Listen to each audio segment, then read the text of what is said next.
नमस्कार सर्वांचे खूप खूप मनापासून स्वागत आहे। आज आपण भरल्या शिमला मिरचीची भाजी थोडी वेगळ्या पद्धतीने करूया। तशी तर भरल्या शिमला मिरचीची भाजी आपण सगळ्यांना येतेच, आपण सगळे करतोच, पण आज थोडी वेगळ्या पद्धतीने मी इथे करत आहे। तर प्रत्येकाची पद्धत वेगवेगळी असते। तुमची काय पद्धत आहे मला कमेंट बॉक्समध्ये नक्की सांगा। शिमला मिरच्या मी अशा मीडियम साईजच्या घेतल्या, स्वच्छ धुवून घेतल्या आणि त्याला असं वरून छान असं कट करून घेतलेलं आहे आणि यातील बिया काढून घेतलेल्या आहेत। आता आपण शिमला मिरच्या साईडला ठेवल्या। आता आपण यामध्ये जे सारण भरणार आहोत त्याची तयारी करूया। तर मी ते शेंगदाणे आणि फुटाणे थोडं भाजून घेत आहे। हे बघा, फुटाणे तुम्ही क्वचितच अशा प्रकारे भरल्या कोणत्याही भाजीमध्ये टाकत असाल, पण खूप छान वाटतात एकदा टाकून बघा।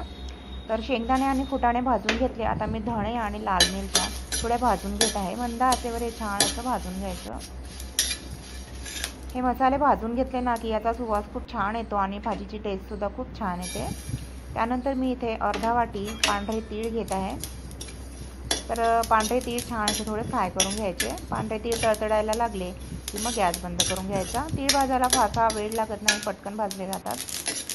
तर हे बघा, तीळ भाजले गेले आहेत। तर मी इथे सुका खोबऱ्याचा वापर करत नाही आहे। सुक्या खोबऱ्याऐवजी मी इथे फुटाणे टाकलेले आहेत। तुम्ही सुद्धा एकदा नक्की टाकून बघा। थोडं वेगळं कधी कधी आपण स्वयंपाकामध्ये ट्राय केलं ना की खाण्याची टेस्ट खूप छान वाटते।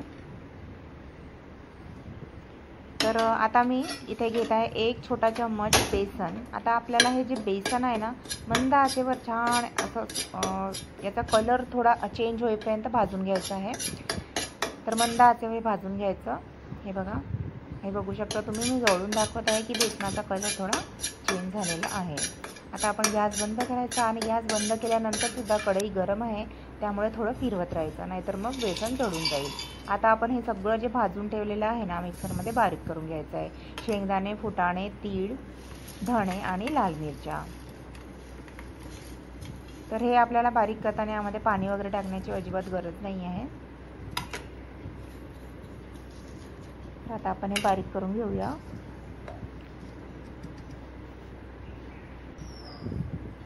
तर हे बघा, तुम्ही बघू शकता हे बारीक करून घेतलेलं आहे।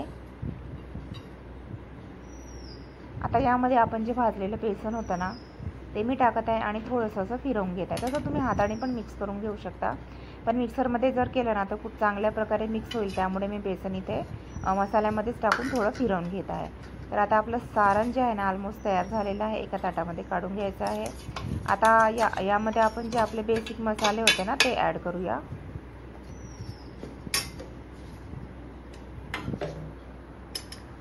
तर यामध्ये मी टाकत आहे, हे बघा, थोडीशी हळद, चवीनुसार मीठ आणि तिखट तुम्ही किती प्रमाणात खाता त्या प्रमाणात टाकायचं आहे। मी 1 चम्मच टाकलेला आहे। 1 चम्मच जिरा पावडर टाकलेला आहे, थोडंसं हिंग टाकलेलं आहे।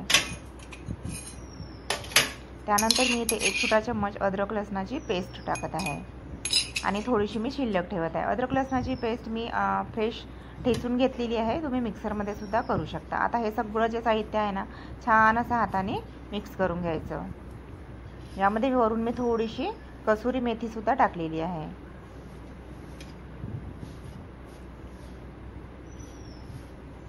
तर हे बघा, असं छान असं सर्व बेसिक मसाले आहेत ना सर्व एकमेकांमध्ये मिक्स झाले पाहिजे, त्यामुळे हाताने छान मिक्स करून घ्यायचं। हे बघा, हा जो मसाला आहे ना तुम्ही कंटेनरमध्ये भरून 8 दिवसांसाठी ठेवू पण शकता, अजिबात खराब होत नाही। म्हणजे तुम्हाला कोणती पण भरल्या भाजी करायची असेल, भरली भाजी म्हणजे भरली वांगी, भरली भेंडी म्हणा, भरली शिमला मिरची म्हणा, तर तुम्ही पटकन तयार करू शकता।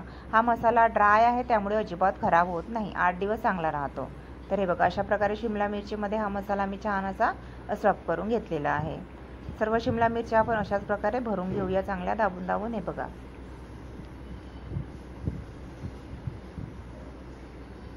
अशा प्रकारे छान असं भरून घ्यायचं। तर हे बघा, सर्व शिमला मिरच्यामध्ये मी सर्व सारण भरलेलं आहे आणि थोडासा मसाला जो आहे ना शिल्लक राहिलेला आहे त्याला आपण फोडणीमध्ये वापरूया। तर एका कढईमध्ये आता आपण तेल गरम करून घेऊया।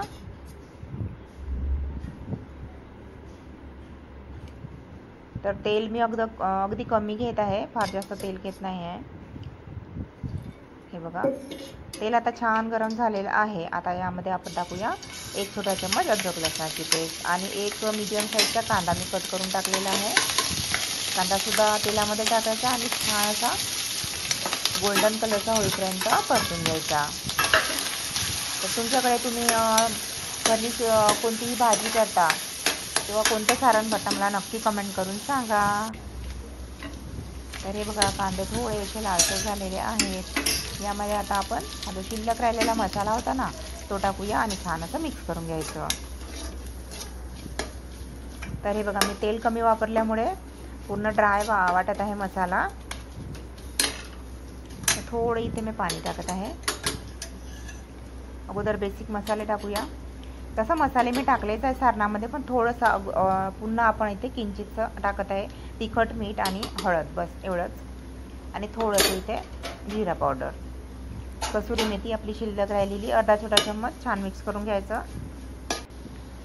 थोडंसं इथे मी पाणी टाकत आहे. आता छान मिक्स करून घ्यायचं. आणि आता आपल्या ज्या भरल्या शिमला मिरच्या होत्या त्या यामध्ये कढईमध्ये आपण टाकून देऊया. गॅसची फ्लेम ही पूर्ण प्रोसिजर होतपर्यंत अगदी कमी ठेवायची आहे. हे बघा, अगदी झटपट होते ही भरली शिमला मिरची. आणि यामध्ये मी जे सारण भरलेलं आहे ना, एकदा तुम्ही या पद्धतीने करून बघा, खूप छान वाटते. हे बघा, वरून थोडं मी असं पाणी शिंपडत आहे. आता मंद आचेवर आपल्याला ही भाजी शिजू द्यायची आहे. तर चला आता आपण बघूया, वाट बघूया भाजी शिजण्याची.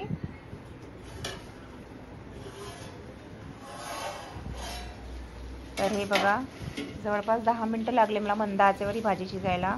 आपली भरली शिमला मिरचीची भाजी इथे तयार आहे. ही भाजी तुम्ही टिफिनला देऊ शकता, ऑफिसमध्ये देऊ शकता, लंच बॉक्समध्ये मुलांनासुद्धा देऊ शकता. खूप छान वाटते खायला. तर हे बघा, आपली भाजी तयार झालेली आहे. चला आता गरमागरम सर्व करूया.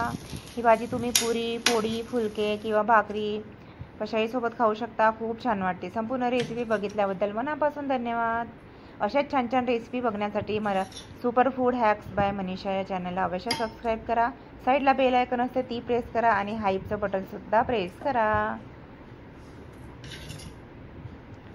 तर हे बघा, भरल्या शिमला मिरचीची भाजी खायला या चटपटीत. तर अशाच छान छान रेसिपी बघायच्या आहेत ना तुम्हाला, तर लवकर सबस्क्राईब करा. तर भेटूया पुढील रेसिपीमध्ये. पुढील रेसिपीसुद्धा खूप इंटरेस्टिंग असणार आहे, बघायला अजिबात विसरू नका. आणि पुन्हा एकदा संपूर्ण रेसिपी बघितल्याबद्दल मनापासून खूप खूप खूप धन्यवाद. आणि प्लीज लाईक करा. लाईकमुळे आम्हाला मोटिवेशन मिळतं नवीन नवीन रेसिपी बनवण्यासाठी. त्यामुळे प्लीज एक लाईक